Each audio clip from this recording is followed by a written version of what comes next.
right? We're a certified B Corp. So I think that there's only 1,200 certified B Corps in the US because it measures all your non-financial decisions, right? Like any business person can look at a balance sheet, can look at a P&L and sort of understand the financial health or lack thereof in a particular business. Well, how do you measure a business for all their non-financial decisions?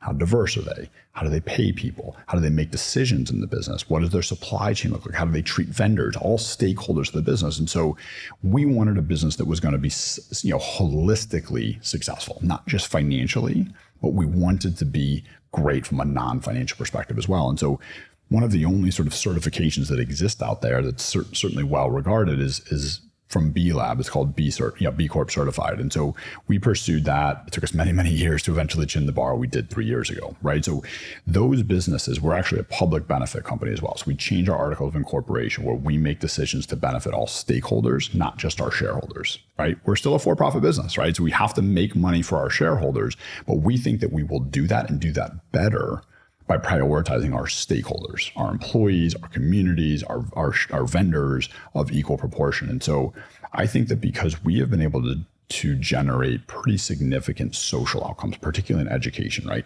Every former student CEO has graduated. Every former student CEO is employed in an industry that they choose, right? And you look at the higher ed space, only a little bit more than 50% of all students who enter higher ed ever graduate.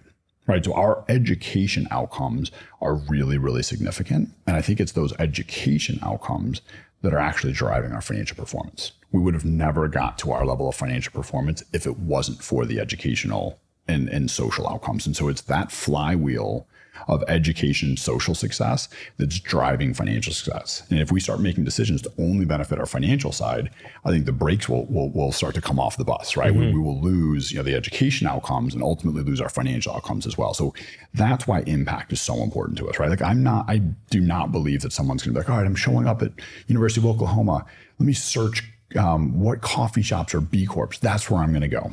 You might have one student who does that. You can't run a business off that, right? But I think that once people choose you because you run a good business and they peel back the layers of the onion and they see at the core that you're a well-run business that treats people well, you treated stakeholders well, they're going to be so much more loyal to you. They're going to become marketers for your business, right? Yeah, and so advocates. That's what we're really, they're going to become advocates to your business. So that's what we're really focused on. But I don't think we would have ever gotten to the financial model that we have today if it wasn't for our social success, if it wasn't for our educational outcomes.